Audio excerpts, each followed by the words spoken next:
There's a lot going on. So let's get to it.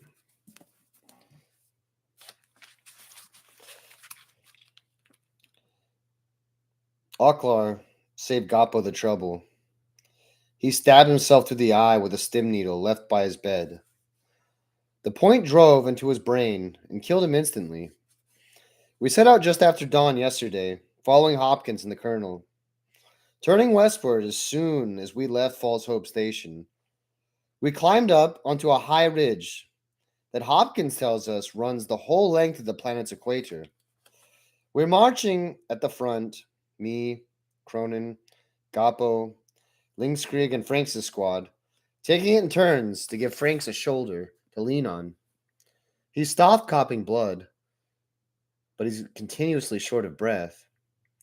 Broker's squad is looking after Jeremis, the sergeant taking custody of a dozen stims smuggled out of the infirmary by Gappo. The jungle hasn't been too thick, finding it harder to grow on the dense rock of the volcanic ridge. The air gets even hotter, more choked with sulfur and ashes as we progress. We can't see them through the jungle canopy, but Hopkins tells us there's two massive volcanoes a few kilometers away to the south, called Korn's Twins by the Paul's Hope settlers, named by the original ship's crew after some unholy and violent god. Heresy and blasphemy! But I guess they were getting pretty low on faith at the time. The lieutenant assures us they've been dormant recently, but knowing our luck, they'll both blow at any moment, just so things don't get too easy for us. My head filled with these gloomy thoughts, I sensed somebody falling in beside me and glanced to see Hopkins walking alongside. He's Sergeant Franks. Is that right? He asks, glancing around where the sergeant's stumbling around and hanging onto pole. I nod. He must have the constitution of a Groxt, Hopkins adds, still looking at the half-crippled Franks. He used to, I say, not being able to stop myself. But this sodden sump of a planet of yours might kill him yet. It may yet, agrees Hopkins, with a disconsolate look. He's got lung rot, and there's not many that survive that. Any more encouraging news? I ask sourly, wishing he'd frag off and leave me alone. He's still alive, and that's half a miracle, he tells me with a smile. Most men don't last the first night. He's lasted two, both of them, after days of marching. He won't get any better, but I don't think he'll get any worse. If he was any worse, he'd be dead, I say, looking at the wasted figure almost draped over Pole's sunburnt shoulders. And looking at him, I'm not sure what would be worse. Don't say that, Hopkins explains. What? I snap back at him. You think he's going to survive for long in the last chancers while he's in that state? Even if he gets out of the cess tank, the next battle will kill him. That I'm sure. How long does he have left in the Penal Legion? Hopkins asks, pulling a canteen from his belt and preferring it towards me. I irritably wave it away. We're all here until we either die or get pardoned by the colonel, I tell him with my voice, harsh as can be. And how many people has he pardoned? Asks Hopkins innocently. None, I snarl, quickening my step to leave the annoying lieutenant behind. Dawn on the third day of the march sees us on the ridge above the area Hopkins calls the heart of the jungle. From up here, it doesn't look any different from the rest of the Emperor-forsaken jungle. But he assures me that inside the undergrowth is a lot thicker. The trees are a lot bigger and closer together.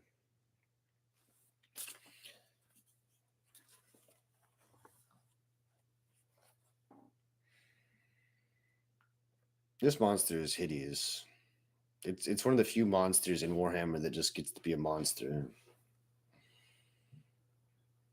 It's not even that like big of like a stretch or an idea, but this monster is hideous.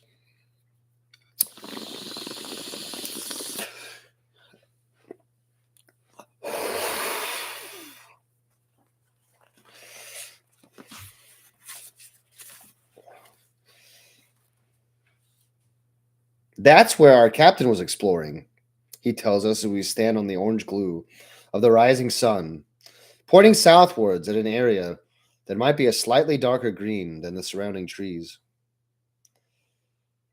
This cap this captain of yours, was he a bit mad or something? I ask, taking a swig of the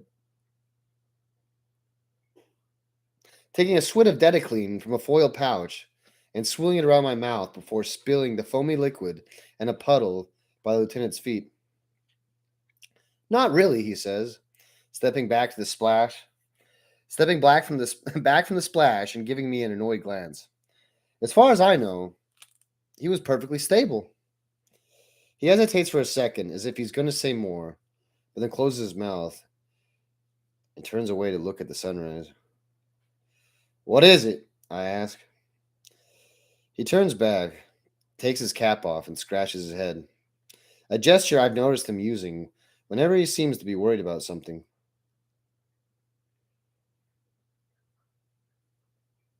Do you really think those seed pods could be some kind of Tyranid weapon? He asks, crumpling the top of his cap with a hand. I've seen stranger things, I tell him, leaning closer as if confiding some secret to him. On Akar 4, the tech priests are still trying to eradicate swarms of Tyranid bugs, which eat anything. I've seen biotitans, 25 meters tall, great four-legged things that can trample buildings and crash battle tanks in their huge claws. You ever seen a Tyranid? I've seen sketches, he says hesitantly, placing his creased cap back on his head. Sketches, I laugh. Sketches are nothing. When you've got a 4-meter tall Tyranid warrior standing in front of you, then you know what Tyranids are like. Its carapace oozes this lubricant slime to keep the plates from chafing. It's got fangs as long as your fingers and 4 arms. The stink of death, when they're really close, it's almost suffocating.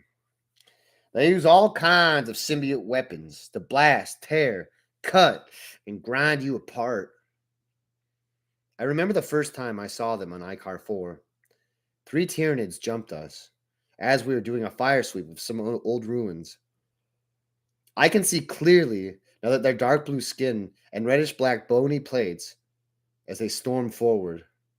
The shock and fear that swept over us when we first saw them, unnatural and unholy in every way. They had guns we called devourers, spitting out a hail of flesh-eating grubs that can chew straight through you, worse than any bullet. Our lasgun shots just bounced off of them, and those that didn't fall to the devourers had their heads ripped off and limbs torn free by their powerful claws. It was only Kragan and his plasma gun that saved us, incinerating the alien monstrosities as they carved through us. As it was, those 3 Tyranid warriors killed 15 men before they were brought down.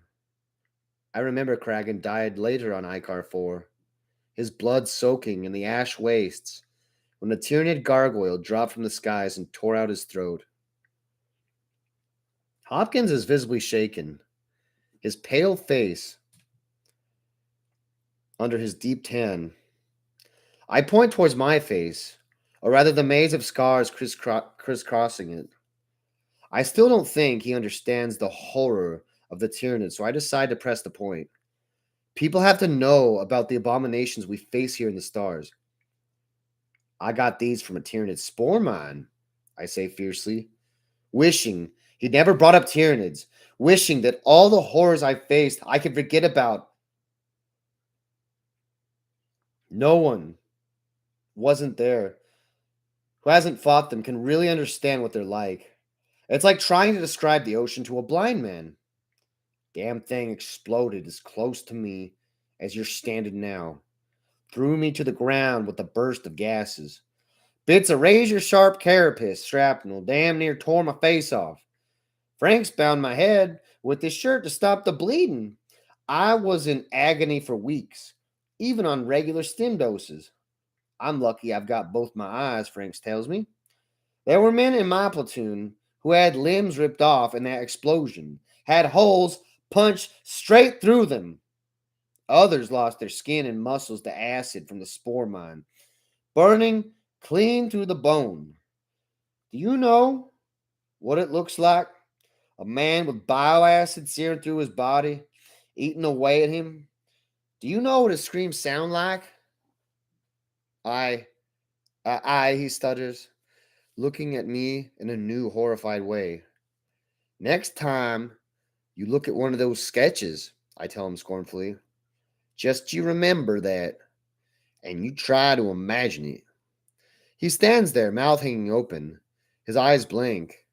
I snarl wordlessly and stalk up the edge, wishing he hadn't reminded me about Icar 4. Pole curses constantly as he hacks his bayonet at the branches and vines around us.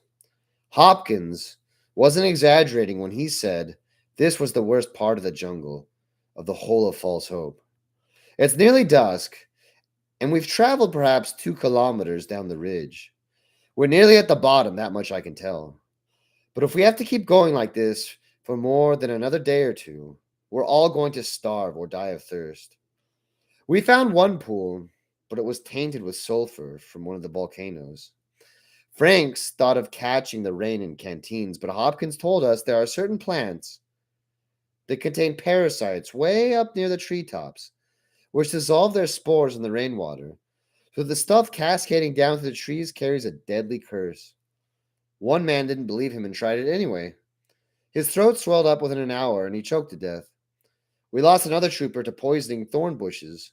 The lacerations on the guardsman's legs filling with pus almost in minutes. I shot him after he begged me to. Hopkins agreed, saying that the infection would pass through his bloodstream into his brain, driving him insane before he died. I began to feel a little more respect for Hopkins after that, when I realized he must have seen his fair share of horrors on this place. We need to find a campsite for the night, Hopkins tells the colonel, as we wait for the men to cut a path through the wall of vegetation in front of us. We will look for somewhere when we reach the bottom, he says, dabbing at the sweat on his cheeks with the handkerchief still stained with the giant lizard's blood. At a shout from Pole, we turn our attention back to the troopers, who seem to have found some kind of trail. I spy Lynxkrig among the throng, and we exchange a knowing glance. Trails mean bad news in the jungle. Still, the colonel steps through the opening, and I follow, Hopkins close behind. It's almost like a living tunnel. The foliage curves around us from a solid canopy, and the closeness of the trunks, intertwined with vines as thick as your arm, make a near impenetrable wall to either side. With a glance back to check we're following, the colonel sets off, and we file after him. It's almost impossible to tell how long we've been in the labyrinth of plants. The only real kind of light is a glow from the dying sun, seeping and reflecting off the leaves around us. A few patches of luminous fungi, which grow more frequent the further we press on, cast a sickly yellow aura across the path and fill the air with a decaying smell. Side tunnels, or what I'd call them, branch off now and then, and it soon becomes obvious we're an extensive network of paths. The roots of the trees higher up on the ridge jut out of the ground around us, twisting about each other in a centuries-long fight with each other for sustenance. There is no sound at all except for our labored breathing, of course. Because if it were not hot before, we're being boiled in our uniforms now.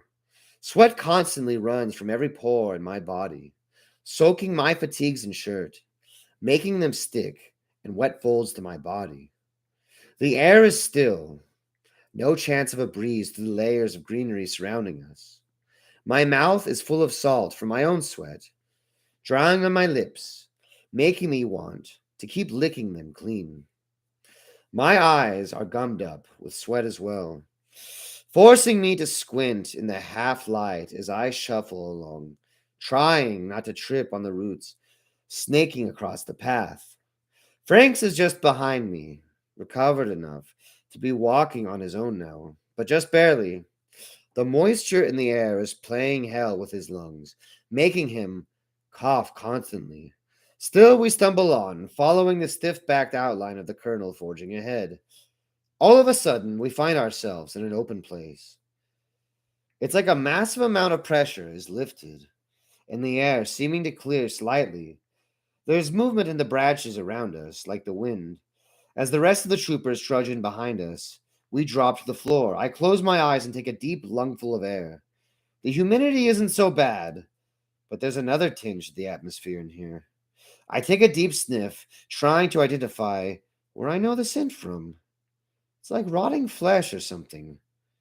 Perhaps there's a dead animal nearby. Cage! Croaks Franks, and I sit up, look over to where he's been lying flat out a few meters to my right. What? I ask, seeing a disturbed look on his face. I think I'm having delusions, he tells me, pointing straight up. I can see people in the trees. I follow his gaze upwards, squinting to look in the canopy that arches around 30 meters above our heads. I see a tremor of movement and stare even harder, blinking the sweat from my eyes. A shiver of fear courses through me as I pick out the shape of a woman directly above me, half cocooned in a nest of leaves and vines. Colonel, I stammer, seeing more and more bodies hanging in the branches overhead, mind balking at how they could have gotten here. I know, he says grimly, pulling out his power sword from its scabbard, the blue glow of its blade casting shadows in the leafy cavern. The others might have noticed too, but they're stumbling about, looking upwards and pointing in disbelief. Cage! Counts Lickskrieg, and I look back and see what he's seen. The entrance to the chamber has disappeared, and there's a solid wall of branches and leaves all around us. Get those flames burning, I call to the men, noticing as I do that about a quarter of them are missing, presumably cut off on the other side of the vegetation. Some of them are alive, hisses someone to my left, and I look up. I see an arm stretch out, withered as if drained of blood or something, but the fingers are slowly clenching. As I look around, I see that the movement in the leaves isn't caused by the breeze. It's more people, almost out of sight, writhing in their torment. I snatch my knife from my belt, and I run towards the nearest, hacking away the leaves in between. My eyes meet those of a young girl, pale and staring, her blonde hair covered in mud, twirled around the branches entombing her. She's trapped a meter above the ground. I rip the leaves around her face with my spare hand and saw at a thick branch curled around her waist. She croaks something, but I can't understand what she's saying. Her face is pinched, the skin dry as parchment. To my left and right, others are tearing at the tree prism, trying to pull people free. I manage to work my arm around the little girl's waist, trying to avoid her staring, pitiful gaze. I heave, and she gives out a gasp of pain. Pulling harder, I manage to get her head and chest out of the cocoon. But as she pitches forward, I see the thorns that are as long as my forearm, but as thin as a finger, are embedded in her back. Her blood is leaking down her backbone. I grab the nearest spine and try to pull it free. But as I do, I feel something slithering around my leg. I look down and see a tendril pushing out of the ground, wrapping around my ankle. It tugs and I fall backward, slamming hard into the mulchy ground. The knife jarred out of my hand. I curl forwards and grab the vine in both hands, trying to wrench any foot free, but the thing is incredibly strong. Suddenly, Franks is there, sawing away at the tendril with his bayonet. Between the two of us, we manage to yank my foot free, and we both stumble away from the plant. Others are doing the same, congregating around the colonel, where he stands in the middle of the green chamber. Some are too late, and I can see them being enveloped by leaves, pushing upwards along the branches until they're a good few meters off the ground. There's an explosion to my right where a flame cylinder is crushed, spewing flames over the branches, and suddenly the area around the detonation is thrashing madly. tossing the burning canister away. "We have to get out," shouts Paul, glancing around for some avenue of escape. As far as I can see, there isn't one. We're trapped. We're in an unbroken dome of branches, vines, and leaves about 60 meters in diameter. All around us is a solid mass of vegetation, slowly creeping closer and closer, forcing us to back in a circle. Men start firing their lasguns at the approaching vines, shearing through the tendrils in bolts of compressed light. But for every one that's blasted, another one seems to snake forward, the whole of the cavern constricting around us. Something darts past my face, and I hear Warnick scream, a, a fanged leaf slashing at his neck. His blood sprays over me, and more of the horrid tentacles fastened onto him. I step away from him, only to feel someone bumping into my back, obviously avoiding someone else. Glancing over my shoulder, I see it's the colonel, teeth gritted, chopping through attacking tendrils with sweeps of his power sword. I'm gripped by a sudden desperation to get out, overwhelmed with the feeling of being trapped like a fly in a web. Someone else jogs my elbow, and I see it's Hopkins, his eyes wide, staring at our leafy tune. "Treacherous bastard!" I spit, my fear suddenly turning to anger. I pull my las pistol and point it against his temple, forcing him down on his knees. "You knew what was here. You led us into a trap. You were the bait, weren't you? I'm going to see you dead before I'm taken." He gives a shriek and throws himself down, curling on the floor. I can hear him sobbing. "Don't kill me," he pleads. "Don't kill me. I don't know any of this. Please don't shoot me. I don't want to die. I don't want to die." It's obvious from his horror he's telling the truth. He wasn't left in the station to lure us, but he's as dead as the rest of us. So there's no point in shooting him. As the living chamber grows smaller, 10 or perhaps 12 meters across now, I can see more and more of the poor souls captured inside. Some of them are corpses. That much is obvious from their sunken features and empty eyes. Others are still alive, their mouths opening and shuddering with wordless pleas, their eyes full of terror staring at me, imploring me to do something. But I'm just as helpless as they are. "That's the captain!" I hear Hopkins shout, and I look to see where he's pointing. There's a man in an officer's coat, the same color as Hopkins' jacket, his brown eyes staring intelligently at us, just a few meters away. His skin is almost glowing with health, in stark contrast to the wasted faces of the others trapped by the plant. I take a step towards him, but suddenly there's a dense fog in the air, a cloud of something that fills my mouth and nostrils. It's like the heavy incense the ecclesiarchy use, almost making me gag. I see brown shapes in the leaves around me, ovals bigger than my head, and recognize them briefly as the same seed pods we found back at the station. My head feels stuffed with bandage gauze. I can't think straight with all the stuff clogging my throat. It's then that I hear a voice, almost like it's inside my head. "Do not fight it," it tells me, strangely melodic. "The God plant will make you immortal. Embrace the God plant, and it will reward you. Embrace it as I did. See its divine beauty. Become part of the God plant's great benevolence." Around me, I dimly see many of the men stop struggling, staring in rapturous awe at the leaves curling down towards them. The air has a purple tint to it, like the haze across my vision, glittering slightly. My limbs feel laden, and I have to fight not to lose my grip on the las pistol. "There is no point in struggling," the voice continues calmly. "There will be no pain. The God plant shall see to your needs. It will sustain you as you sustain it. Provide for the God plant, and it shall provide for you in return." The cloud of spores is thicker than ever, a purplish mist swimming around my head, fogging my vision and mind. I sense a brief tendril sliding up my arm, curling towards my face. I feel weak at the knees. It should be so easy just to give in, to become one with the God plant.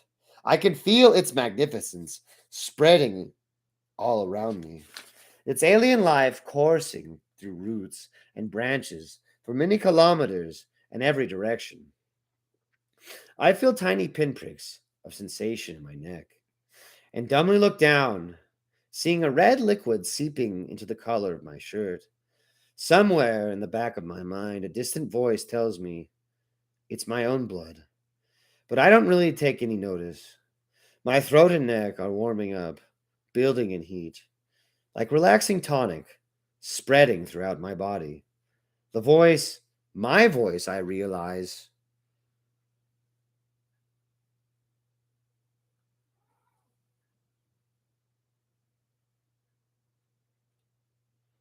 is nagging at me to wake up, to shake off the plant. I feel very tired. But from deep within me, I start to feel a surge of energy welling to the top of my stomach. I feel my fingers twitch to life, and my head clears a little. I gaze around, trying to look through the haze that has dropped over my eyes. I can see strange outlines of other people, as if through a fog. Some of them standing still, others struggling violently. Noises, real noises from outside, filter through the dull humming through my ears.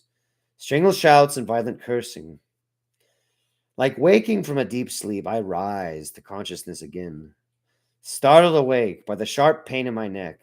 Shaking off the last vestiges of the dreamlike state, I snatch the tendril biting to my neck and tear it free, my blood scattering in crimson droplets over its green yellow leaf. With a snap, I'm fully aware of what's going on. The colonel is standing to one side of me, slashing back and forth as vines snap towards him.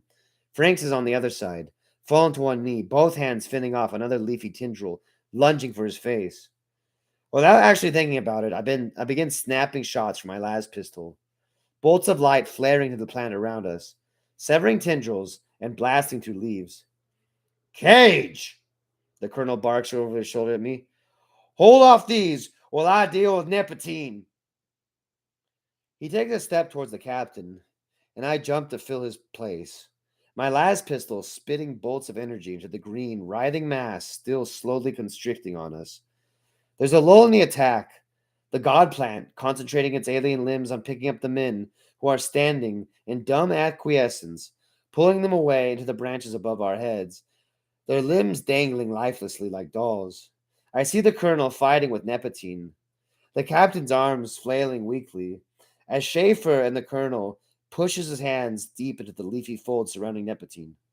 Step back, orders the colonel, pushing me and some of the others away from the captain. A second later, there's a roaring noise. A flame blossoms around Nepentine, shedding the god plant, throwing pulpy vegetation and human flesh all over us, covering us in blood and stickly sap. The god plant suddenly recoils, the branches thrashing madly as they rapidly draw away into the distance. The dome retreats slightly, giving us room to spread out a little. Anybody still got a flamer? I shout out, casting my gaze over the few dozen of us left, keen to grab the offensive while we still have the chance. Repentance, Claim, murder of 17 repentance, claim, murder of 17 women steps forward, the ignition flame on his weapon burning with a piercing blue light in the gloom of the god plant's bowels. Burn away out, I snarl viciously, pointing vaguely in the direction where we came in. Repentance gives off a smile and jogs to the receding walls. With a torrent of flame that hurts my eyes to look at, he opens up, the flammable liquid splashing across the leaves and branches, turning them into an instant inferno. He blasts gout after gout of fire to the retreating vegetation, the whoosh of the flamer accompanied by the crack of burning branches as the statico popping of the exploding seed pods. The leafy wall draws back and more rapidly as it tries to get away from the deadly flames. The rest of us join him, firing our own weapons into the flames, forcing the god plant to open up even further. After we blasted our way through a good 100 meters clear of the chamber, there's still no sign of the men who were cut off. Presumably, they're already dead. A tendril, a few tendrils half-heartedly snake towards us from the ceiling. But the colonel, easily hacks them apart with his power sword. Slowly but steadily, we push forwards. The god plant, relenting before our ferocious attack, closing behind, but too far away to be dangerous. I don't know how I can tell, but the god plant seems to be getting more and more desperate, trying something in the uncoordinated way. It flings biting leaves at us. Something about the gradually yellowing, sickly color of its foliage. We press on, letting the flamer do the work. The air is filled with the stench and smoke of the burning plants, choking me and stinging my eyes as I stumble after the flamer teams. Franks is coughing up so hard now that Paul and one of his men have to carry him again. The green light, tinted with a sudden burst of red and yellow from the flamers, is making me feel sick as well. From what it seems like a lifetime, we push our way forwards through the depths of the god plant.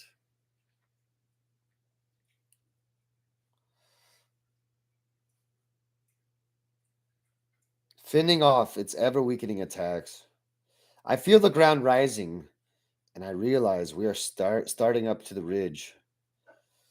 I'm surprised by now how far this thing extends, how far we were wandering around inside it, oblivious to the peril as it let us get closer and closer to its center.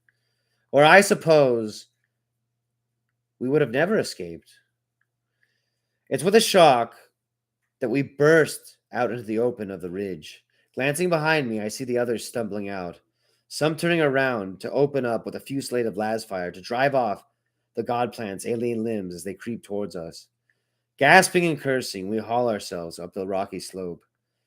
There's no other vegetation around, obviously devoured by the god plant, to make room for itself. After a few minutes, we're far enough away, half up the ridge. The going gets a lot easier without the twisting confines of the god plant's outer reaches to ensnare and misdirect us. I turn and look back, and I can see the god plant contracting. Its outer edges are a sickly yellow colored by now, looking like grass in a drought. Its leaves bare, gray dirt in the wake of its retreat, drained of all nutrition. Sergeant Pole, I hear the colonel saying behind me as I continue to stare at the plant monstrosity. Get your comms operator to call down the shuttles and order a bombardment of that thing. It's the first time I've ever heard the colonel almost lost for words. Dragging my gaze away from the strange beast, I push myself a few more steps up the ridge to stand next to the colonel. Hopkins is there, blood pouring down from a cut on his right eye.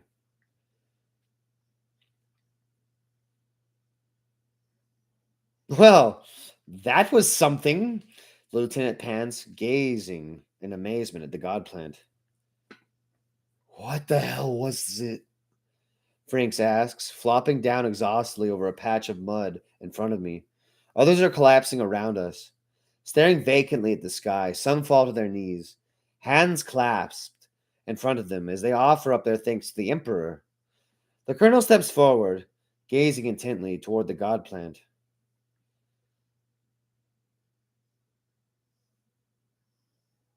Whatever it was, he says with a hint of satisfaction, it is going to be dead soon.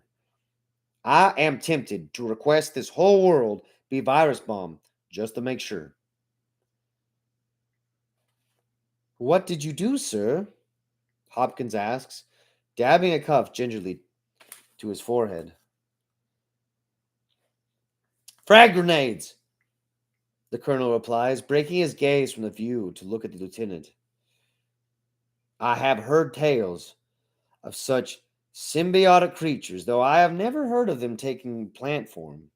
They lie dormant for centuries, maybe even millennia, until they can ensnare an alien mind. They form a link with their victims, somehow using their intelligence. Captain Nepotine seemed to be the conduit for that connection, so I blew him apart with fragmentation grenades. I think we were right about its center. The damage we did was considerable. He looks over at all of us before fastening his gaze on me. Those we left behind were weak, he says sternly. To give in to alien domination is one of the greatest acts of treachery against the Emperor. Remember that well. I remember how close I came to succumbing and say nothing.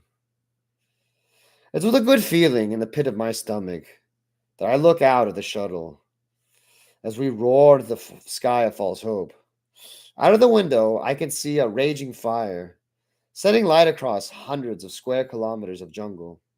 Another bright flash descends from orbit onto the ground with an explosion as our transport ship, the Pride of Lothus, fires another shot from its plasma driver into the God plant. Burn, you alien piece of crap, I whisper, rubbing the fresh scabs on my neck. Burn!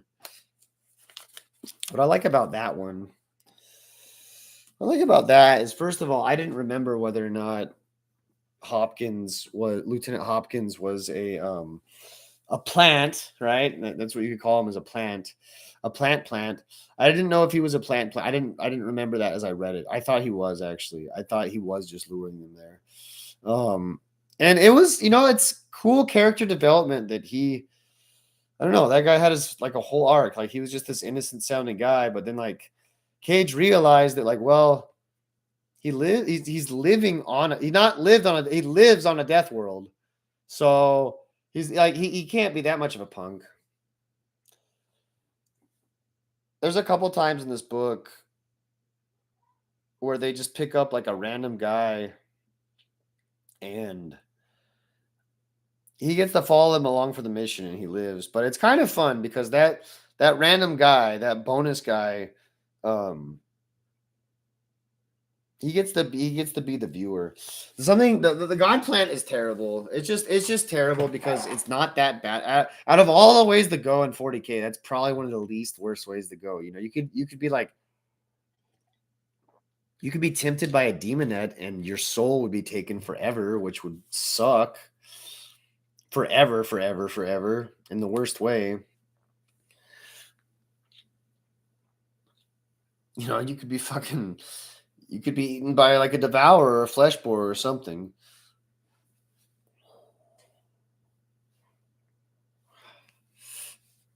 But like,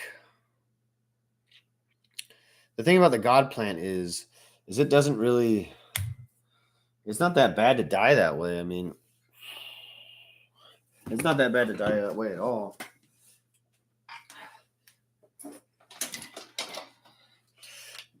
But it's good though that the author made it clear that like you would die. You didn't get to like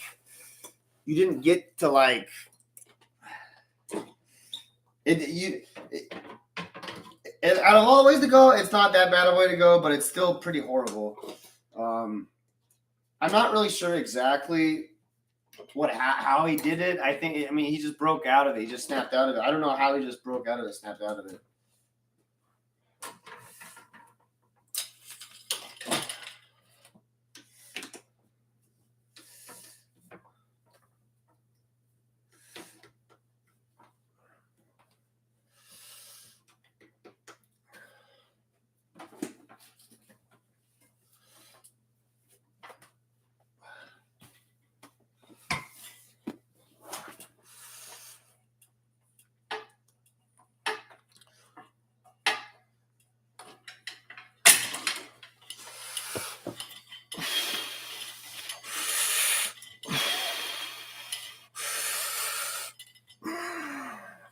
So the recap: Lieutenant Cage went to a jungle world and he fought a terrible plant, and he won. And now they're going to go off to another adventure.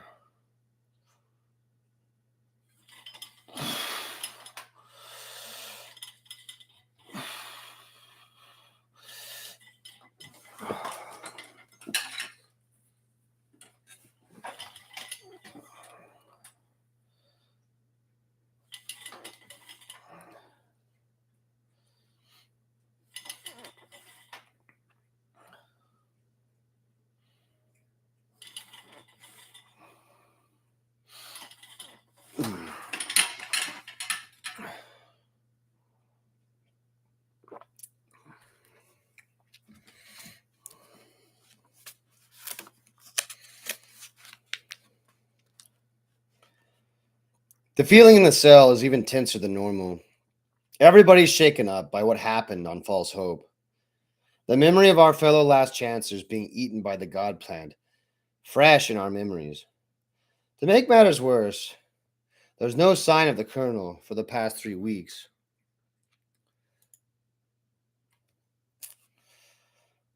Talking to the ratings, it seems they disappeared on a rapid transport 2 days after we left Falls Hope, taking Hopkins with him. Not wanting to think about the future, determined to leave the past behind, I try to lose myself in the day-to-day drudgery. I've had to reorganize the men again. There were only 47 of us left. I made an ad hoc command squad out of Franks, Cronin, Gappo, Linkskrig, Bexbauer, and Fredericks. The other men are organized into 4 squads, with Pohl, Donaldson, Joret, Sloveni as the sergeants. Everyone's getting really shaky now. I need the calmest heads in charge if I'm going to survive this whole mess. With less than 50 of us left, we're a below-strength platoon, not even a full company of men. There's an unspoken feeling rotating around the unit, a feeling that the end is getting very close. Roughly 3,950 last chancers have died in the past 2.5 years. I can't see 47 of us surviving the next battle. Not if the colonel comes back. The thought of the colonel not returning doesn't leave me too optimistic either. I can't help feeling he's duped us. There are too few of us to do anything useful that I can think of. I mean, given time, the Departamento Minitorium can muster regiments numbering thousands of men. So what can 4 dozen last chancers do? In my gossiping with the ratings, I've also learned that we're heading to a system called Hypernull for resupply. On the face of it, there seems nothing particularly odd about that. On the other hand, I can remember some of the men dead now who had been drafted from a penal colony in the Hypernull system. The colonel leaving us and being shipped to a penal colony? Coincidence? I don't think so. He's left us to rot, I'm sure. The only one to add 2 and 2. As usual, Franks and Gappo are sitting with me during the sludge-eating gala they call mealtime, a few cycles after dropping back into warp space. Some 3 weeks after leaving False Hope. Can't believe that's it, Franks says vehemently, his voice a ragged whisper since his infection in the Death World. 4,000 men. Dead all over. Just like that, all finished. Doesn't make sense. What have we done? Fought in a bunch of wars. Lots of men have died, but we haven't achieved anything. Can't believe this is the end. You think there's some grander scheme? Laughs Gappo. Don't be naive. We're just meeting the Imperial grinder, nothing more. What do you mean? I asked the ex-preacher, slightly disturbed at his words. Sitting on a prison hulk or some penal colony, we were just dead meat. Carcasses hanging from the body of humanity, he replies after a moment's thought. We're all criminals, according to the colonel, who have wasted our chance to serve the Imperium. It doesn't matter if we live or die, as long as we're doing something useful. So they give us guns, put us into a war, and let us hurl ourselves at the enemy. That's stupid too, argues Franks, shaking his head. If we're such a waste, why bother sending us anywhere? Why not just kill us? Men are hung and beheaded and shot, all punishments listed in the Codex Imperialis. Having a naval transport at our beck and call is unheard of. Those resources don't come cheap. Somebody owes the Navy. That isn't normal, I'll grant you, Gappo concedes with a thoughtful look. Then again, we've all heard the colonel. He genuinely believes in our last chance, in giving us an opportunity to save our souls from chaos, by allowing us to serve the Emperor again.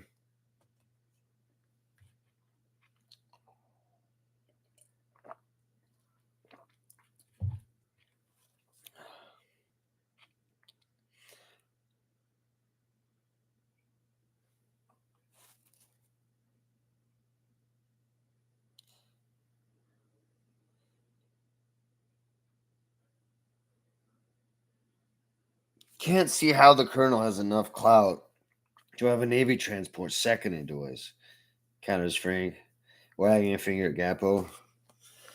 For all the colonel believes in this mission to save our souls, I don't think it's enough of an argument to convince the Lord Admirals to give him a ship that can carry stores for 50,000 fighting men. To ferry around a few hundred. Logistics don't make sense. It's not just the logistics, though, I tell them, looking at Gapo, then Franks.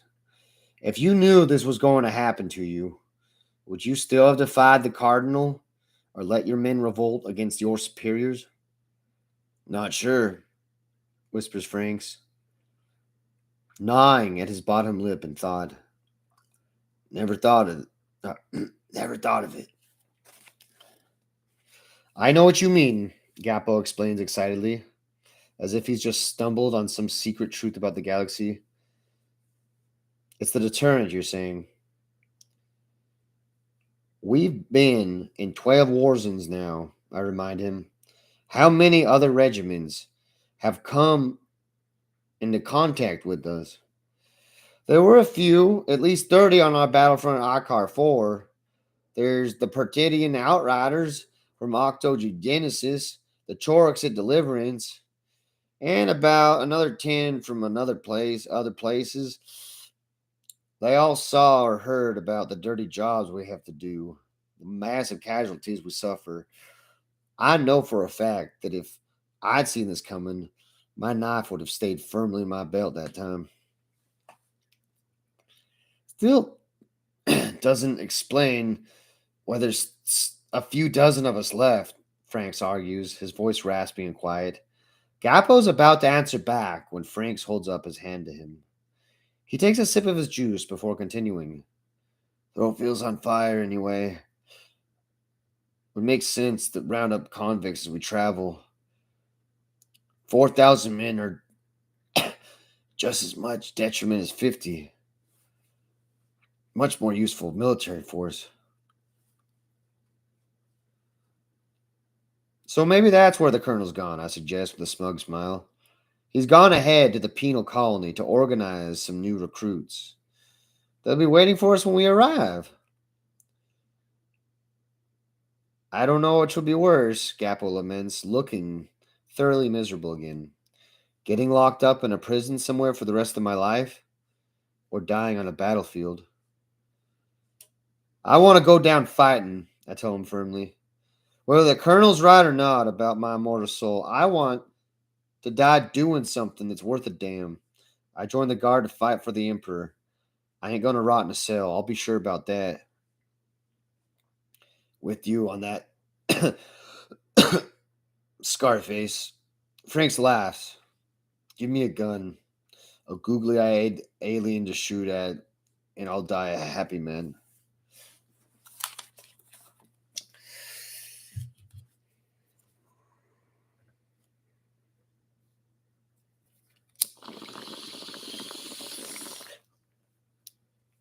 Colonel Shaver's pretty cool. I like him. This next part, it basically shows that yeah, he's terrible, but there's worse things what he's doing. He does believe that he's saving the last chancers, and he is. That's why he believes it, because he knows he's right and he's good at it.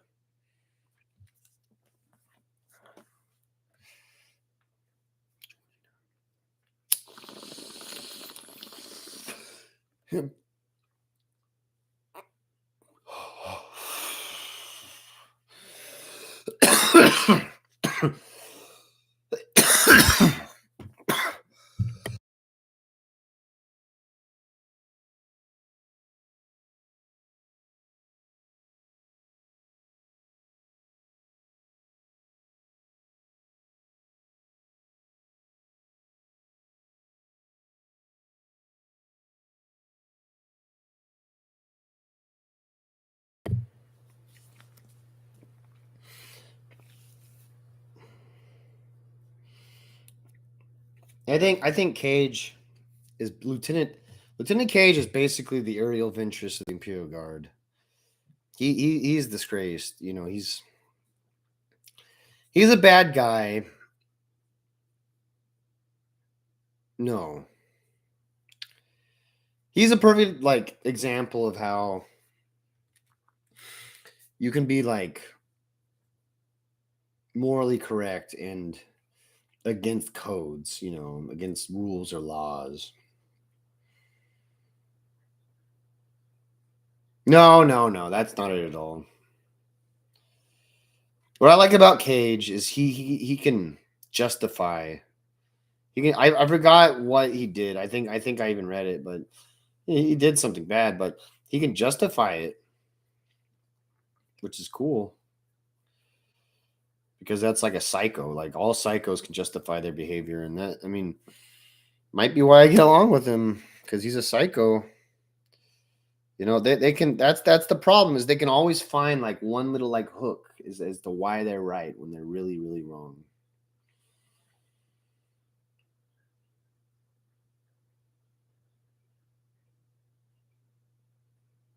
But even then, even psychos can be right sometimes.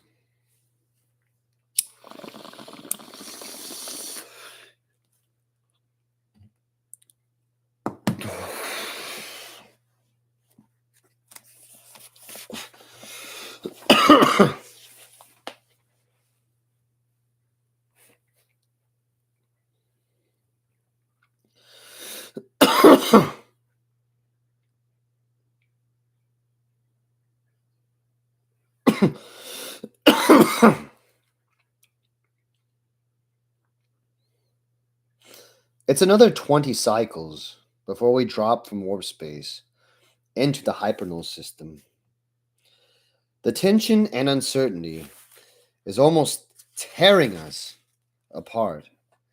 A trooper named Dress was shot by the armsman when he attacked a Navy warrant officer during an unarmed combat drill. Another, Krillborn, got a broken arm from a fight with Donaldson, and everyone, including me, has a few bruises and cuts from flaring tempers.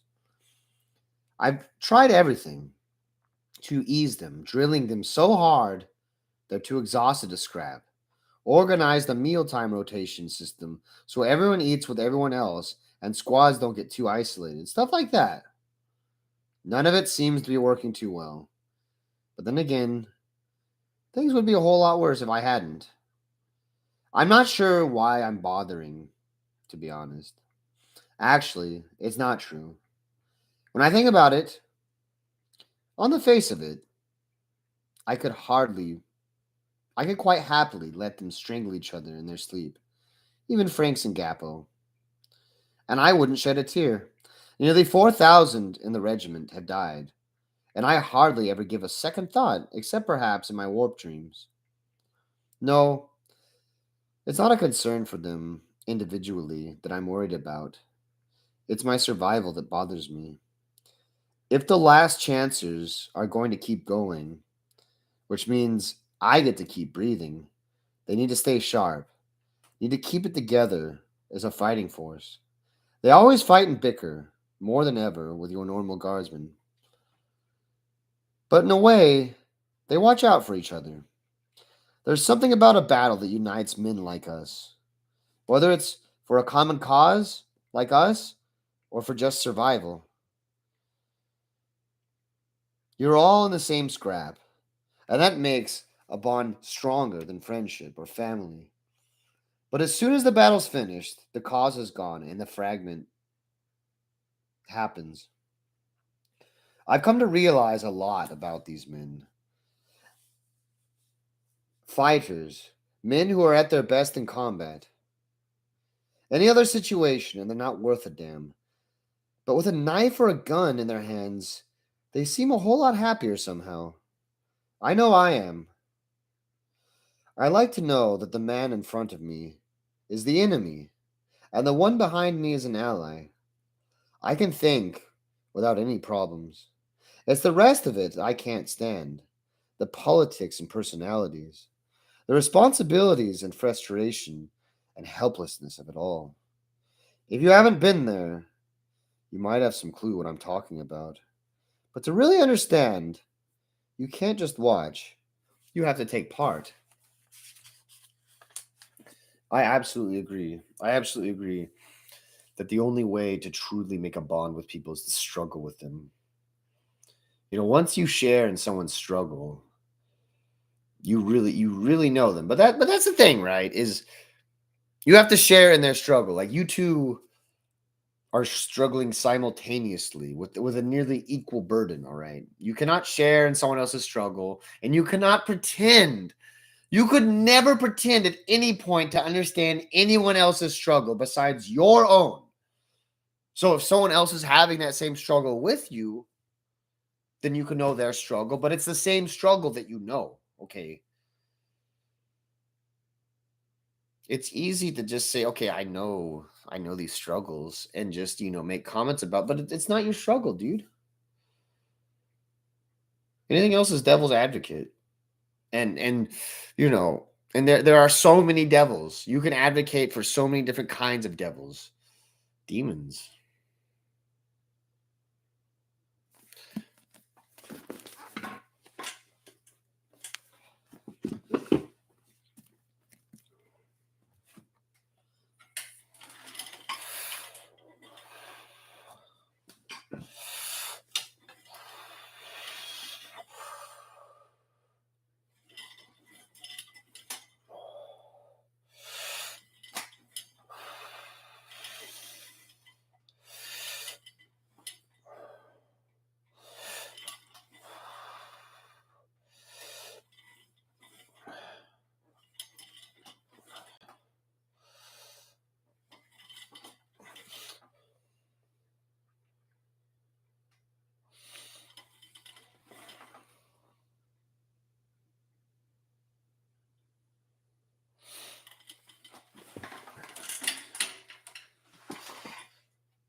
The God plant.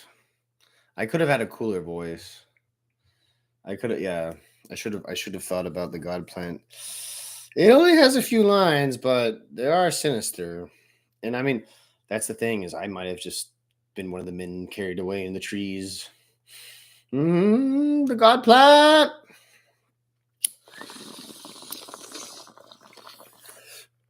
Okay.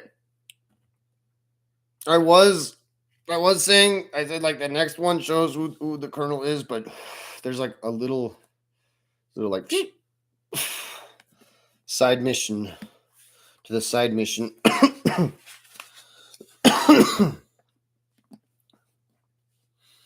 It's with confusion and trepidation that we're herded back into the cell after exercise. Rumors are flying everywhere that the transport the colonel left in has come back. My feelings are mixed, and I'm just waiting to see who's come with him, if anyone, before I start worrying about the future. Sure enough, an hour later, the cargo hold opens, and the colonel steps in. I bark orders to the last chancers, forming them up for the unexpected inspection. The colonel walks along the 5 ranks, looking intently at each of the men, before standing next to me. The men appear to be combat ready, Lieutenant Cage, he says quietly to me. They are, sir, I reply, keeping my eyes firmly directed forwards, as my drill sergeant instructed me back in basic training. You have done well, Cage, he tells me, and my heart skips a beat. I barely stop, my eyes flickering to the right, to see his face. That's the first word of praise I've ever heard slip from the colonel's lips. It's stupid, I know, but to hear him sound pleased makes me feel good. The praise of this murderous bastard, this unfeeling tyrant, makes me happy. I feel like a traitor to the other last chancers, but I can't stop myself. You will have to reorganize the squads again, he tells me. You have some new troopers. He takes a couple of steps towards the door and gestures to the armsmen waiting outside the corridor. Two figures walk into the cell chamber, and I stare in amazement at both of them. The two of them are almost identical. Both are tall and slender, and dressed in urban camouflage fatigues. Even in the yellow light of their cell, their skin is incredibly pale, almost white. And so is their hair.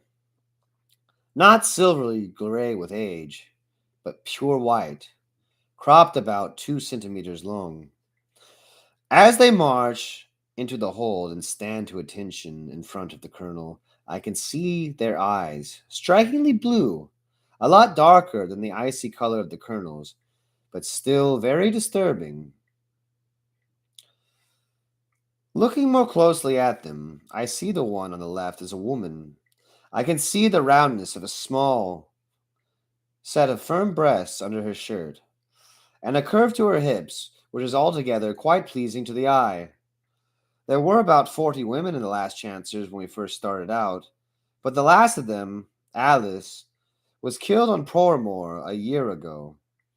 The only women I've seen since were the Battle Sisters of Deliverance, and they were always wearing power armor. See that they settle in, Lieutenant, the colonel orders, snapping me from my contemplation of their finer points of the female form. He strides out and everyone relaxes. Names? I ask. Walking to the new pair, my eyes still drawn to the woman. I am Lauren, the man says, his voice quiet, almost feminine. He indicates his companion. This is Lori, my daughter, or my sister, sorry. I'm Cage. You two will join my squad, I tell them, pointing towards where Franks and the others are lounging. Without a word, they walk off, sitting next to each other near the wall, in the vicinity of the squad, but not really with them. Franks waves me over. Who are they? He asks, pointing at the two troopers. Lauren and Lori, I tell them, pointing one out. Twins, I reckon. Not exactly your normal guardsmen, are they? Oh, not exactly your normal guardsmen, are they? Blitzkrieg mutters, stepping up beside Franks, his eyes following our gaze. What do you call a normal guardsman, Baron? Franks asks with venom in his voice. There's always been a bit of a thing between the two of them. I blame Franks' experience with the officers of his regiment for the distrust of anyone from the imperial aristocracy. Blitzkrieg didn't help himself. He was a bit offhand when he first arrived a couple of years ago. But since then, I think he's realized he's up to his neck in this crap, just like the rest of us. Franks doesn't seem to have noticed the change, though. One is a bit of color, I guess. Lickstreet chuckles, slapping Franks jovially on the shoulder. They do seem a bit distant, though, he adds. Quit staring, the pair of you, I snap, tearing my own eyes away. They'll soon warm up. Once they've shared a few meals and exercise periods, they certainly won't settle in with everyone, giving them wide-eyed treatment all the time.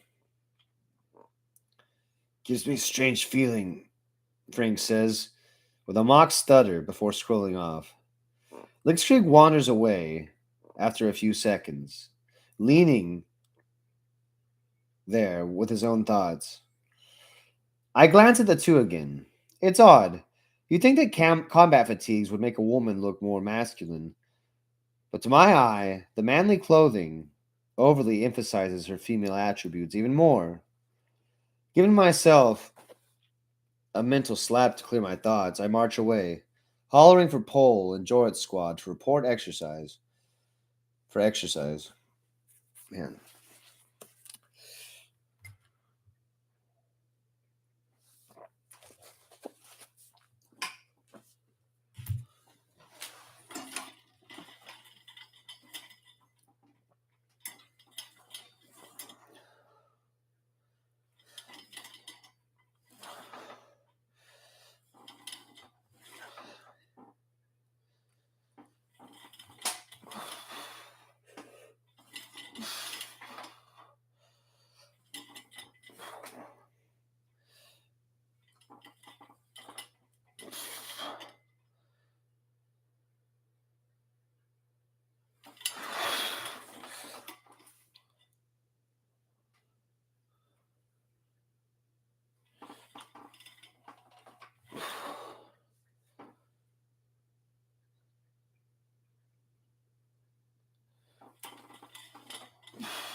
An important thing, right?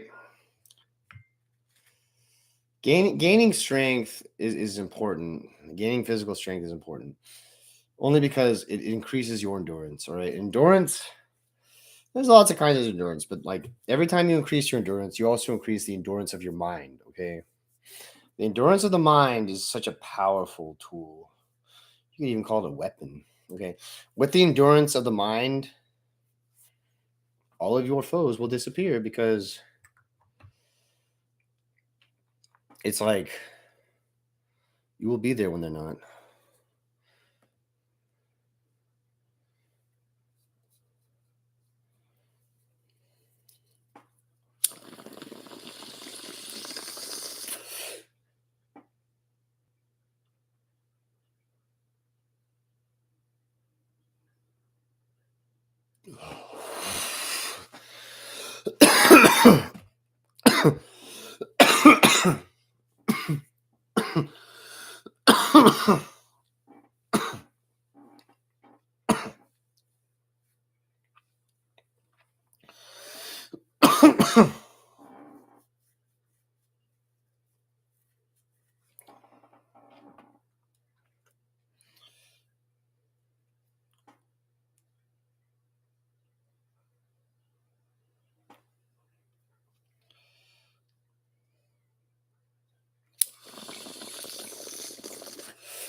Like everyone else, I gaze open mouthed as the albino twins walk back into the cell after the exercise break. Lori is stripped from the waist up, displaying her perfectly formed chest. To all, and sundry, a sheen of sweat glistening on her alabaster skin. She's talking quietly to Lauren, their heads leaning together as they walk, totally oblivious to all around them. Okay, put your eyes back in, I snap at the men close by, and most of them avert their gaze. I notice Rollis still staring from where he sat with his back against the wall, and I begin to walk over to remind him who's in charge when I see something even more pressing. Donovan, a real snake from Corollas, is sliding towards the twins, rubbing sweat from his hands on his combats. I head off to intercept him, but I'm too slow, and he stands in front of Lori, stopping her. My stomach gives a lurch of anxiety because I know whatever happens next, this is going to turn out bad. That's fine showing, Lori, Donovan says with a leer. He reaches forward and places his right hand on her chest, gazing into her eyes. She snarls, slapping his head away angrily and trying to step past. But he wraps an arm around her waist and pulls her back with a laugh. I don't see exactly what happens next. They've both got their backs to me. But half a second later, Donovan starts screaming his head off and drops to his knees, clutching his face. Lori spins apart from him and starts to walk with Lauren. I call out Lori's name, and she stops and walks over to me. She smiles sweetly, holding her right hand out, closed around something. I don't like being touched by perverts, she says lightly, her blue eyes staring straight into mine. I feel her place something wet in my hand before she turns and walks off. I look down. I see one of Donovan's eyes staring back at me through my palm. My interest in her body immediately drops to below zero. Gazing through the small round port of the colonel's office, I can see the world we're orbiting. It's large and it's gray and cloudy, not particularly remarkable. The colonel's watching me intently, as always, and I self-consciously avoid meeting his eyes. Hypernal Penal Colony is on the moon of the planet below us, he says, confirming my earlier suspicions. We will be traveling to the surface at the start of the last pre-mid-cycle watch. The Pride of Lothar will be resupplying at the orbital marshalling station. When we reach the penal colony, I will be dispensing with the services of certain members of your platoon who have failed to perform satisfactorily. May I ask who, sir? I inquire, curious about this change of attitude. The colonel never mentioned expelling anyone from the last chancers before. Up until now, the only option for getting out here was death or a pardon. It seems to me we can die just as well either way. You may not, the colonel replies sternly, reminding me that I'm still gutterfish in his eyes. For all the recent increases in my responsibilities, he turns to look out of the port, and I look away from his back as I notice something out of the corner of my eye. On Schaefer's desk, it's a picture of Lauren on a file. And with the colonel's attention elsewhere, I lean forward a little to try to sneak a look. You could just ask, Cage, the colonel says without turning around. Sir? I blurt out, startled. You could just ask what crimes Lauren and Lori have committed, he replies, looking over his shoulder at me.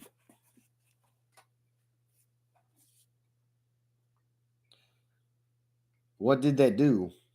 I ask uncertainly, wondering if this was some kind of trap or test by the colonel. Disobedience, the colonel says simply, turning around fully. They refused an order. I understand, sir. I assured the colonel, crowing inside, because I was right and Sloveni was wrong. Witches indeed. I am sure you will, Lieutenant, the colonel says. The colonel says, with an odd look on his eyes, prepare for embarkation on the shuttle, In 1 hour's time, he adds before dismissing me with a waved hand. Okay, admits Slovini when I tell him as soon as I get back to the holding bay. But that doesn't mean that really happened, just because that's what the record shows. Emperor, you're a suspicious man, Slovini, I say sourly, annoyed that he still won't admit that he's wrong. Come with me. We'll settle this once and for all. I grab the sergeant's arm and drag him over to where Lauren is sitting against the wall, staring at the floor. I put him and his sister on different exercise details in the hope it would force them to communicate with more of the others. But it just seems to have annoyed and upset them. Well, I've had it with their introverted ways. They're going to become a part of the unit, whether they like it or not. What are you in for? I demanded, standing with my hands on my hips in front of Lauren. He looks at me with those deep blue eyes of his, but doesn't say a word. As your lieutenant, I'm ordering you to tell me, I snap at him, furious at his silence. Or is that another order you're going to refuse? I add viciously. He stands up and looks me straight in the eye. It isn't what you think, he says finally, his glance moving back and forth between Slovini and I. So tell me what it really is, I insist. He looks at us both again, and then sighs. It's true. Lori disobeyed an order, he tells us slowly. I look smugly at Slovini, who scowls back. It was an order to retreat, not an order to attack, he adds. And we both stare at him with astonishment. Order to withdraw? You refuse? Slovini says incredulously. You'll fit nicely in the... Order to withdraw? You refused? Slovini says incredulously. You'll fit in nicely with the last chancers. Are you suicide freaks or something? I was wounded in the leg, Lauren explains, face somber. Laurie refused for the order for general withdrawal and came back to get me. She carried me over her shoulders for a kilometer, back to the siege lines. They said she had disobeyed orders and dishonorably discharged her at the court martial. They didn't get you on some crappy conspiracy or some charge like that, did they? I asked, wondering how Lauren had ended up joining his sister. No, he replies. I insisted I be discharged with her. They refused, so I punched the captain of my company. They were only too happy to throw me out after that. To stay with your sister, you punched your captain. To stay with your sister, you punched your captain? Laughed Slovini. No mistake about it. You're fragging weird, man. I look at the albino's sincere face, seeing an odd look in his eyes that makes me wonder even more about them, about where they're from. Very well, I tell him. I'll keep you and Laura together from now on, if that makes you feel happier. It does, Lauren replies with a slight smile. He takes a step back to walk past Slovini and then stops. He looks back at the sergeant. The smile on his face is gone. I would suggest you don't use words like freak and weird around Lori, he says, his voice dropping in a menacing tone.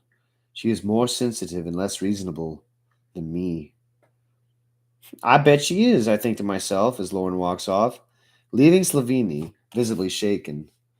In an unconscious gesture, the sergeant rubs his eyes with a knuckle and then wanders off, obviously thinking somewhere about something else.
So, Lori, Lynx Creek asks, leaning as far forward in the shuttle safety straps that would allow him to talk across Cronin's chest.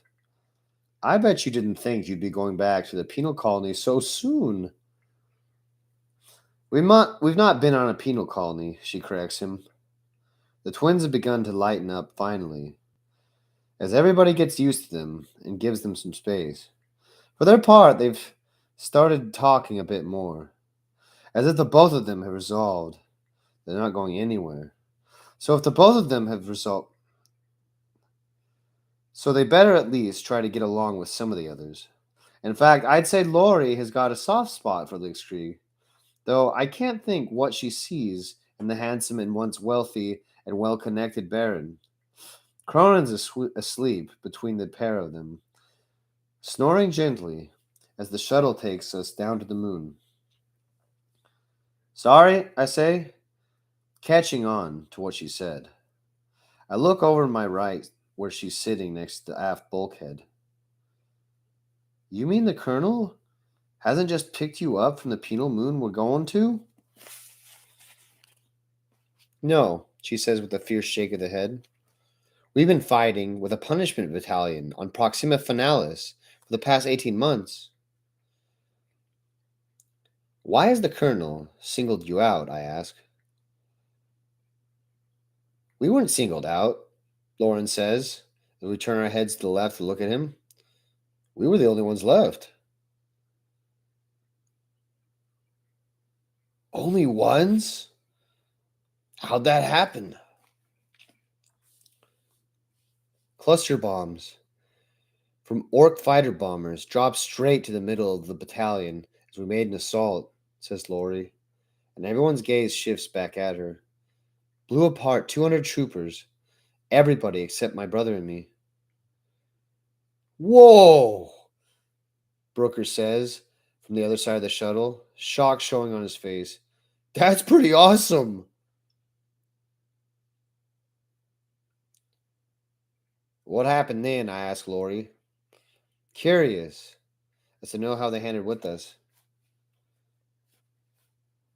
The commissars weren't sure what to do with us, Lauren continues the story, dragging our eyes to the other side of the shuttle.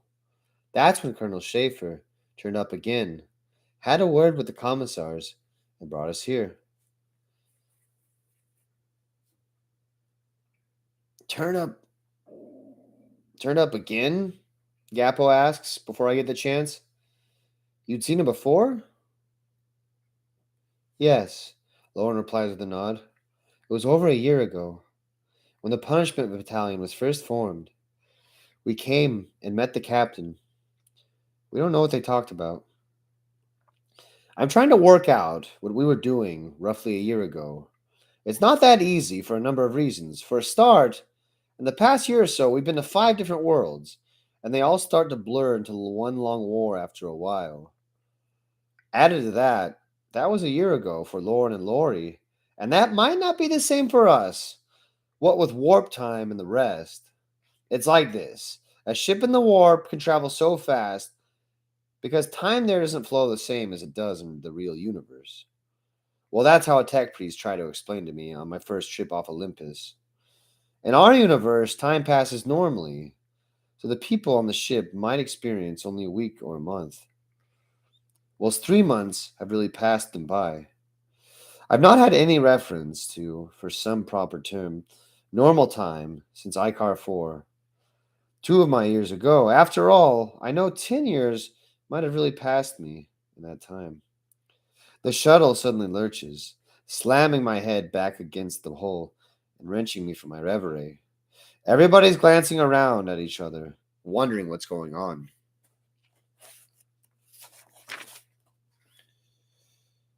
What the frag? I managed to bark out before the shuttle dips to the right suddenly. Turbulence? Suggests Linkskrieg, the calmest among us. I twist my head over the shoulder to look out at the viewport behind me. I can see the circle of the moon below us, too far for us away to be in its atmosphere yet. Nope, I growled, pulling the release on my straps and hauling myself to my feet. Stay here. I try to work my way to the front bulkhead, leaning on people's knees as I pull myself along. The shuttle shudders and banks the other way, tossing me sideways and pitching me on my hands and knees. Clawing my way forward, I pull myself to the bulkhead and lean against the wall next to the comms unit connecting us to the forward chamber where the crew and the colonel are. Pushing the switch to activate it, I steady myself as more of the shuttle seems to waggle from side to side for the next few seconds. What's happening, Colonel? I shout into the pickup. The link crackles for about a second, and I hear the colonel, his voice distant and tiny. Get back to your seat, Cage, he reports. The pilot has suffered a synaptic hemorrhage. Prepare for crash landing. Everybody's looking at me. They've heard what the colonel said. Almost all of them seem to start talking at once. I can't make out what they're saying. Shut up, I bellow, flicking the comms unit off and leaning with my back to the bulkhead. Check your harnesses are tight, really tight. When we hit, get your arms over your face and keep your ankles and knees together. If we have to ditch after we land, Broker's squad goes first, followed by Donaldson, Jorrit, and Sloveni. I'll follow up until then. Don't say anything. The next few minutes pass agonizingly slowly as I stumble back into my place and strap myself in. We're utterly helpless, just hoping the pilot's back up and can regain some kind of control. The moon's got enough of an atmosphere to burn us up if we enter wrong. And even if we survive, we'll slammed into the surface at something like 1,000 meters per hour if the landing thrusters don't fire. Even if the thrusters do slow our descent, we could be spun around like crazy, smashing side or face first in the ground. Assuming the plasma chambers don't explode on impact and incinerate all of us, some of us might just get out of this alive. It's been about 10 minutes after the first sign of trouble when I feel the hull vibrating and the constant burning of the attitude adjusters altering our roll and pitch as we plunge towards the moon. That at least is a good sign because it shows that someone's regained some maneuverability. Looking at the port again, the moon is looming large, filling it up. It's a sandy yellow color, orange wisps of cloud drifting through the atmosphere. The anti-glare shutters snap up, blocking my sight, protecting the blinding light caused by the entry into the atmosphere. Half a minute later, then the shuttle starts shaking violently, bouncing me off a few centimeters or so, up and down to the bench, despite the fact that my harness is biting painfully tight to my gut and shoulders. I hear the whine of the engines turn into the customary roar of the turbojets as they kick in, and I realize we're not going to burn up. That doesn't help the fact that we were going to twice as fast as we should have been. If the pilot hits the retros too hard, he could snap the shuttle in half. If he goes too late, we'll be flattened on impact. The warning lights snap on, glowing a constant red indicating imminent landing. Get everyone ready, I shout. I wait a moment to check they're all braced properly before wrapping my arms around my face, cupping my hands to my ears to stop my eardrums from being blown out by any explosive change in pressure. My heart is hammering, my knees trembling as I try to press them together. This has to be the most terrifying experience of my life because I'm totally helpless to do anything. There's not a single fragging thing I can do to alter whether I live or die except protect myself and not try to tense up too much. That's easier said than done, when you know you're plummeting groundwards at high speed. The air fills with a high pitched whistling as we scream down through the air. I grit my teeth and I remember that you're supposed to keep your mouth open. I can hear some of the troopers praying to the Emperor, and I offer a silent prayer of my own. Please don't kill me. Not this way, I ask him. Keep me safe, and I'll never doubt you again, I promise. With a near deafening crash, we hit, and the impact hurls me backwards. I feel like we're skidding. The shuttle is jumping and lurching, yawning wildly left and right. Frag, frag, frag, frag, frag. I hear Franz wheezing next to me, but I'm suddenly relaxed, realizing that we're down and still alive. Then suddenly, I feel light again, and I can sense us plummeting downwards, like we slipped over the edge of a cliff or something. I pitch towards the front of the shuttle as we go into a nosedive, and a wild screech forms in my throat, but I manage to bite it back in time. Everything is spinning wildly, making me dizzy and sick. There's a sudden jolt, and the spinning changes direction. Across from me, Mallory gives me a high pitched yelp, and then throws up across my boots. Then there's a sudden moment of calm, and I can hear Frank's cursings. Frag, frag, frag, frag.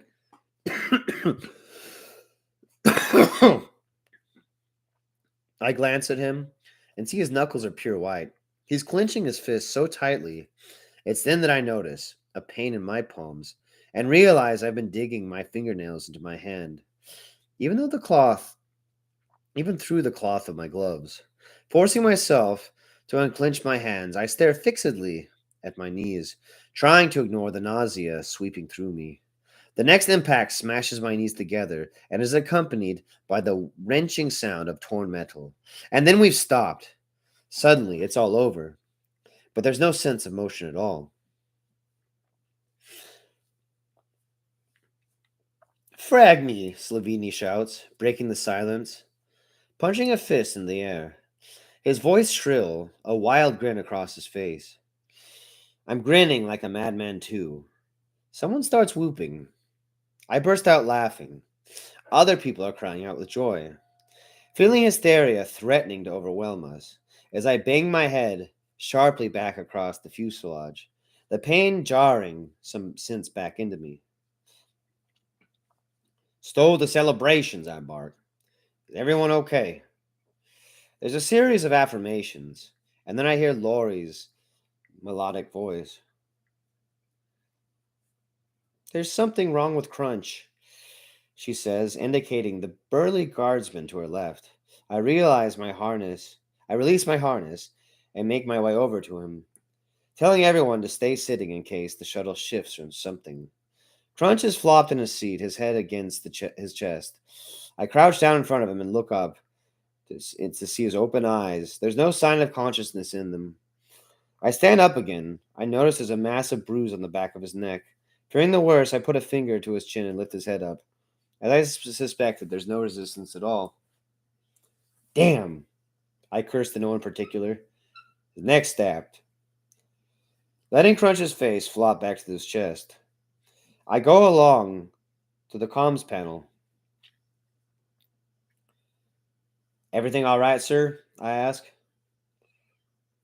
The pilot is incapacitated. That is all, the colonel tells me, his voice crackling from the comms panel. What is your status? I glance around for another check before replying. One dead. Probably a few dislocations, sprains, and bruises, but that's all, I report. We seem to have broken through the surface into a cave, the colonel's metallic voice tells me. Organize. 10 men for a survey party. I will be with you shortly. Switching off the comms unit, I turn back to the cabin. Everyone seems to have gotten to their initial delight. Gotten over their initial delight, realizing we're stuck somewhere on this moon. We don't even know if the air outside is breathable, or if anything else can be certain about this place. There could be a fire in the engines for all we know, still threatening to blow us to the warp. Jorit, how's your squad? I ask, stepping between the benches towards the sergeant. He glances back at them before replying. All present and able, Cage, he tells me with a relieved smile. Fraggin' lucky us, huh? Okay, when the colonel gets here, we'll see where the frag we've ended up, I say, hopping to the empty place next to Jorrit and sighing heavily. Something always happens. The curse of the last chancellors always manages to strike when you least expect it. Not even a simple shuttle run can go right for us.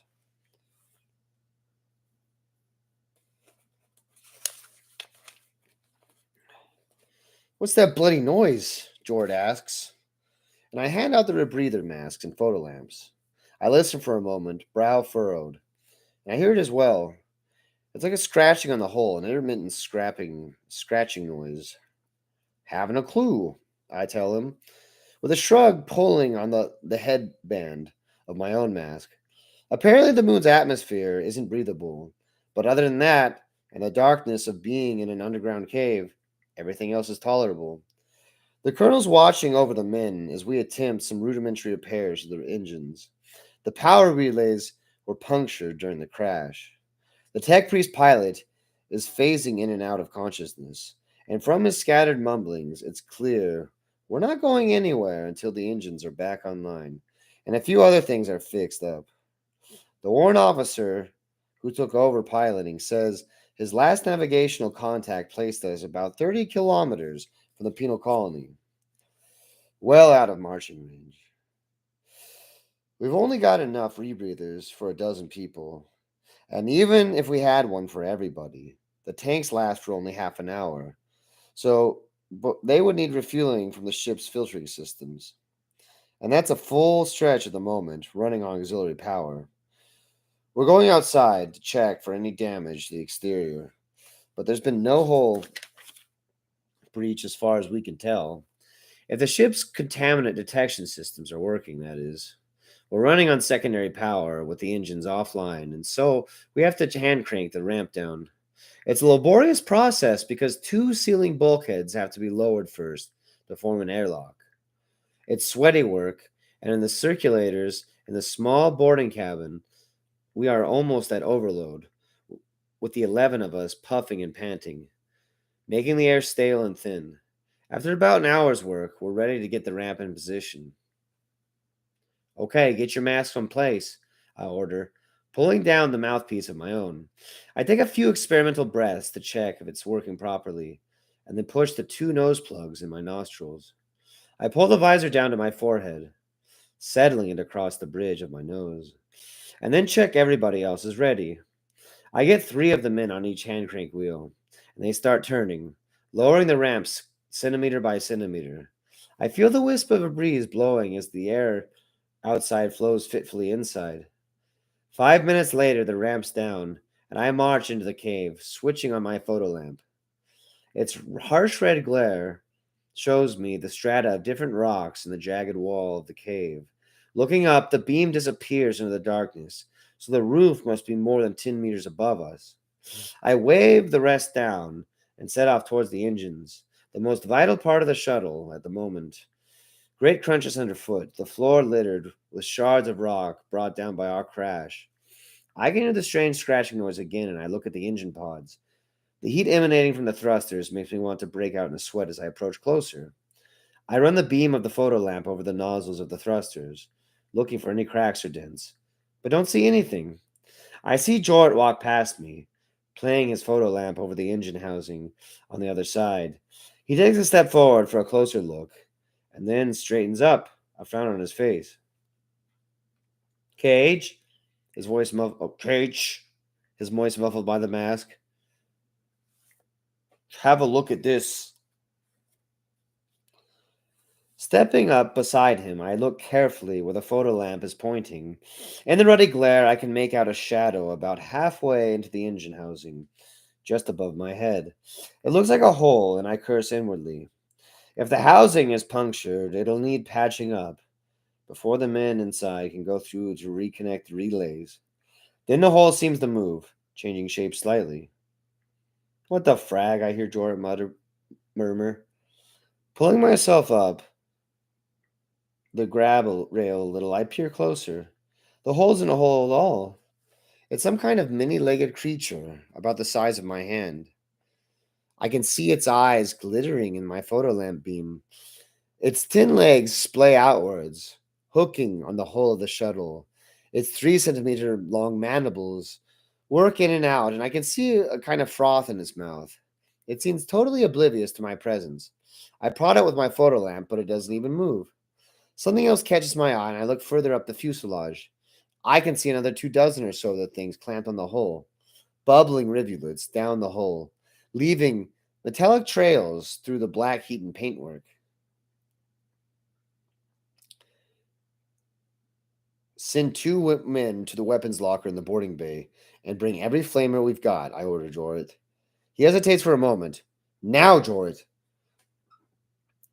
They're eating the shuttle, I tell the sergeant after he sent a couple of his guys heading up the ramp.